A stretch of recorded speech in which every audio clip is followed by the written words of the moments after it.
आपण समस्त को मोर नमस्कार। मु दस्विन कुमार राउत मु चतुर्थ श्रेणी छात्र। मते बही पढ़ा आदौ भल लगे ना। मते खेलिबा बुलिबा बहुत भल लगे किंतु बही पढ़ा मते बहुत भल अभ्यास बोली मु मोर गुरुजन को शुणी। आज पुस्तक पठनर महत्व विषय रे आज सेमिति किछि सुनिथिबा कथा जो कथा मु मोर गुरुजन को शुणी सेही कथा आज मु आपनक सामने रे कहिबाकू जाउछि। केवल पाठ बही काहेकि जेकोसी बही हु ताकू पढ़िले हम किछि ना किछि ज्ञान अर्जन होइथाय। आमे जानिछु अज्ञानतार अंधकार केवल ज्ञान प्रदीप द्वारा ही दूर हुए।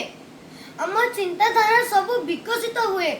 दुनिया को देखिबार दृष्टि बदली जाए एवं ज्ञान आमर नकारात्मक चिंताधारा दूरे रखे। आमको आमर आत्मविश्वास बढ़ाई रखे।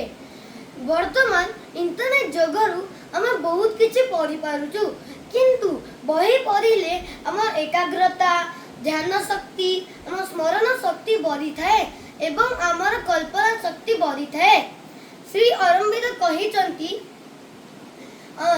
समग्र जीवन ही शिक्षा।